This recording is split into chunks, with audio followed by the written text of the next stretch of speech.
বাংলাদেশের রাজনীতিতে ধর্মের নামে সবচেয়ে বেশি লাভ করেছে কে? উত্তরটা খুব সোজা। বাংলাদেশ জাতীয়তাবাদী দল বিএনপি। ধর্মকে ঢাল, তরবারি, ঢোল সব বানিয়ে ভোটের রাজনীতি করেছে দলটি। বিএনপি এখনও ভোটের মাঠে প্রতিদ্বন্দ্বীদের ঘায়েল করতে ধর্মকে ব্যবহার করে যাচ্ছে। আমরা মদিনা ইসলামের চর্চা করি, আমরা মদিনা ইসলামে বিশ্বাস করি।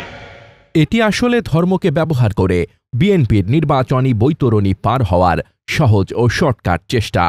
তাই নির্বাচন এলেই মুসলিম প্রধান বাংলাদেশে বিএনপি নেতারা মাথায় টুপি চাপিয়ে মুখে ফোটান ইসলামের বুলন্দ আওয়াজ। দিন পয়লা বাদ মে দুনিয়া। ভোট পেতে হেফাজতে ইসলাম বা চরমোনাই পীরের দরবারের সাহায্য চাওয়ারও নজির রয়েছে বিএনপির। সেখানে ইসলামের পক্ষে কথা বলে গণমাধ্যমে শিরোনামও হয়েছেন কোনো নেতা। ইসলামী শরিয়া বিরোধী কোনো সিদ্ধান্ত নেওয়া হবে না। ইসলামী শরিয়া কি তা বোঝেন না বলে স্বীকার করেন বিএনপি নেতারা।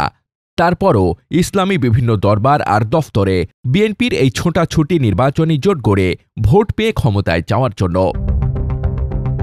১৯৯১ সালে জামায়াতে ইসলামীর আমির অধ্যাপক গোলাম আজমের আশীর্বাদে প্রথমবারের মতো গণতান্ত্রিক সরকার গঠন করে বিএনপি। সে মেয়াদে ইসলামপন্থীদের সাথে নির্মম আচরণ করায় বিএনপি মসনদ ছাড়তে বাধ্য হয়। ২০০১ সালে এসে আবার জামায়াতে ইসলামীর সাথে জোট গড়ে ক্ষমতার স্বাদ পায় বিএনপি। কিন্তু হাওয়া ভবন কেলেঙ্কারি আর দুর্নীতিতে পাঁচবার চ্যাম্পিয়ন বিএনপির হাত ধরে বাংলাদেশ ১.৫ দশকের জন্য গণতন্ত্রহীনতার অন্ধকারে তলিয়ে যায়। আবারও ইসলামপন্থীদের শ্রম, ঘাম, রক্ত আর হাজারো জীবনের বিনিময়ে বাংলাদেশ আধিপত্যবাদ মুক্ত হয়। শুরু হয় নতুন গণতান্ত্রিক অভিযাত্রা। গণবিক্ষোভে দেশ ছাড়া নিষিদ্ধ আওয়ামী লীগ রাজনীতিতে না থাকায় বাংলাদেশে ভোটের সমীকরণ পাল্টেছে। সে সমীকরণ অনুযায়ী বিএনপির মূল প্রতিপক্ষ হয়ে দাঁড়িয়েছে জামায়াতে ইসলামী।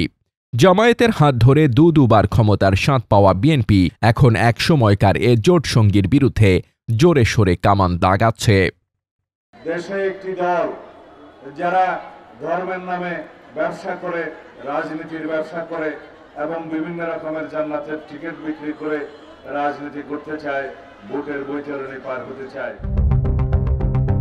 জামায়াতের বিরুদ্ধে বিএনপির এ কামান দাগানোর পেছনে রয়েছে বিশাল ষড়যন্ত্র। জামায়াতের বিরোধিতা করে বিএনপি ভারত ও পশ্চিমা দুনিয়ার সমর্থন পেতে চাইছে। এর মধ্য দিয়ে নিষিদ্ধ আওয়ামী লীগের ভোটারদের ভোট পাওয়ার সম্ভাবনা তৈরি করতে চায় বিএনপি। এটুকু আশ্বাস দিতে পারি যে আপনারা কেউ হতাশ হবেন না, ধানের শীষ আপনাদের পাশে আছে। আমরা বেঁচে থাকতে আপনাদের গায়ে কেউ ফুলের টোকাও দিতে পারবে না। এর জন্য এরই মধ্যে আওয়ামী লীগকে নিষিদ্ধ করার বিরোধিতা করে বিএনপি তাদের বিরুদ্ধে করা সকল মামলা প্রত্যাহারের ঘোষণা দিয়েছে। যত মামলা আছে আওয়ামী লীগের বিরুদ্ধে আমরা সমস্ত মামলাগুলো তুলে নেব। ধর্মের নামে ক্ষমতা অর্জন সবচেয়ে লাভজনক রাজনীতি।